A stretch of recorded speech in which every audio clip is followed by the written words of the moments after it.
संत कबीर नगर को मुख्यमंत्री योगी आदित्यनाथ ने 684 करोड़ रुपए से अधिक की 201 विकास परियोजनाओं की बड़ी सौगात दी।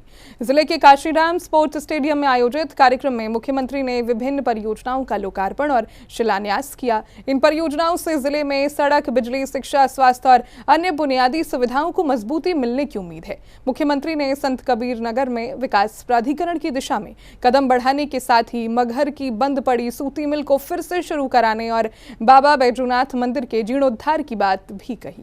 मुख्यमंत्री योगी आदित्यनाथ ने संत कबीर नगर को विकास की बड़ी सौगात देते हुए 684 करोड़ रुपए से अधिक की 201 परियोजनाओं का लोकार्पण और शिलान्यास किया। खलीलाबाद विधानसभा क्षेत्र में 361 करोड़ रुपए से अधिक की 116 परियोजनाएं, जबकि मेहंदावल विधानसभा क्षेत्र में 322 करोड़ रुपए से अधिक की 85 परियोजनाएं शामिल हैं। मध्यकालीन निर्गुण धारा के एक प्रखर संत कबीर दास जी के नाम पर है।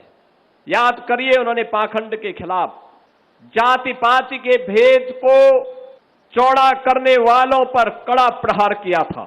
समाज को बांटने वाले लोगों से उन्होंने सावधान किया था और यही कारण है सैकड़ों वर्षों के बाद भी संत कबीर दास जी की ये वाणियां आज भी समाज का मार्गदर्शन कर रही हैं। संत कबीर दास जी उस पाखंड के खिलाफ लड़ने के लिए इसीलिए मगहर में आए थे। लोगों की मान्यता थी कि मगहर में मरने पर नरक मिलता है। उन्होंने कहा स्वर्ग और नरक ये व्यक्ति के कर्मों पर निर्भर करता। अच्छे कर्म करिए, लोक कल्याण का कार्य करिए, सदाचार का कार्य करिए, अपने कर्तव्यों का निर्वहन करिए। इन विकास कार्यों के जरिए जिले में सड़क, बिजली, शिक्षा, चिकित्सा और ग्रामीण क्षेत्रों की मूलभूत सुविधाओं को बेहतर बनाने पर जोर दिया गया है। संत कबीर दास जी की इन स्मृतियों को जीवंत बनाने के लिए डबल इंजन की सरकार ने प्रधानमंत्री मोदी जी के मार्गदर्शन में कबीर एकेडमी का निर्माण मगहर में किया है। संत कबीर दास जी से जुड़े हुए विभिन्न पहलों को लेकर के शोध को आगे बढ़ाने के लिए हम लोगों ने अपने कार्यक्रम को आगे बढ़ाया है। संत कबीर नगर जनपद में कांग्रेस और समाजवादी पार्टी के भ्रष्ट आचरण के कारण जो कताई मिल बंद हो गई थी, आज उसको प्रारंभ करने के लिए फिर से कार्य योजनाएं प्रारंभ हो रही है। कार्यक्रम के दौरान मुख्यमंत्री ने संत कबीर नगर में विकास प्राधिकरण स्थापित करने की दिशा में कार्रवाई करने की बात कही। साथ ही मगहर की बंद पड़ी सूती मिल को दोबारा शुरू कराने की प्रक्रिया आगे बढ़ाने और बाबा बैजूनाथ मंदिर के जीर्णोद्धार का भी उल्लेख किया। मुख्यमंत्री ने विभिन्न विभागों की ओर से लगाए गए विकास प्रदर्शनी और स्टॉलों का निरीक्षण किया और योजनाओं के लाभार्थियों को प्रतीकात्मक चेक, लैपटॉप और प्रशस्ति पत्र देकर सम्मानित किया।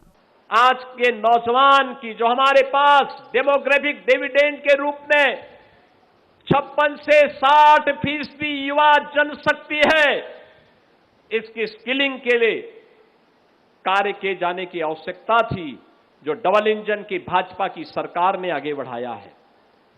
उसकी स्किलिंग हो रही है, उसके लिए एम्प्लॉयमेंट की व्यवस्था हो रही है। स्टार्टअप का एक इकोसिस्टम तैयार किया गया है। ये IIT, triple IT, IIM, AIIMS, medical college की श्रृंखला, ये स्किल डेवलपमेंट सेंटर की श्रृंखला इन्हीं नौजवानों की स्किलिंग का और इनके लिए अपने भविष्य को उज्जवल बनाने का एक माध्यम बना है। आपके समय में मेडिकल कॉलेज नहीं थे, आप लोगों ने मेडिकल कॉलेज बनाने में रुचि भी नहीं ली, तो बच्चा लेता एडमिशन कहां लेता? आज आप राजनीति कर रहे हैं, केवल राजनीति कर रहे हैं, उस नौजवान के साथ न्याय नहीं कर पा रहे हैं। आपके समय में उस नौजवान की नौकरी में डकैती पड़ती थी, उस नौजवान के साथ अन्याय होता था।